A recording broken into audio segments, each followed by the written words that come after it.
Dila Pavel.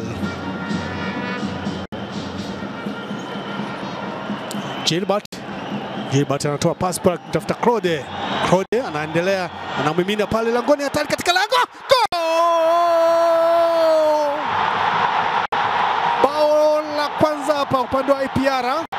Namuona mchezaji pasi murua kabisa ambayo nimeiona. Kumbe jamaa alikuwa amekaa vizuri Boneka. Hakuna la kufanya isipokuwa kumimina langoni. Bao la kwanza upande wa APR katika uwanja wa Taifa. Haya, naona mashabiki wa APR wakishangilia kwa kishindo. Haya, bao safi kabisa, bao baada ya gonga za hapa na pale kutoka kwenye side ya kushoto, upande wa kushoto namuona wakishangilia bao hilo. Huyo si mwingine bali Ruboneka Jean Bosco. Ona jinsi mambo yalivyokuwa. Gilbert katoa pasi kwake Claude.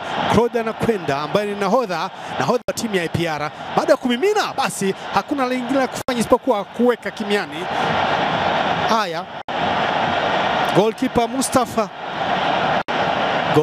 Mustafa hakuwa na la kufanya. Ahmed alimejikuta tayari mpira umeshatinga wavuni.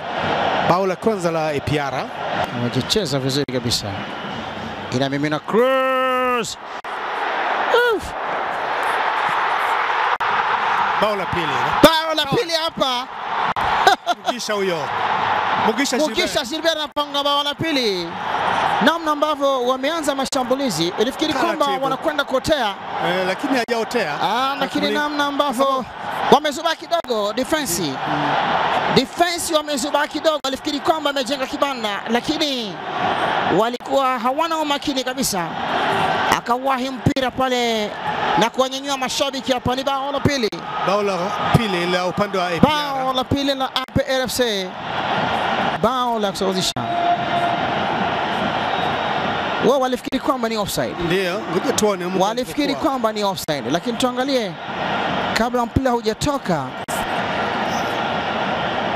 Naona kwamba Bosco ndiye ametoa pasi ambayo imesababisha goalkeeper alikuwa ameshatoka. Muone jinsi mambo yalivyokuwa.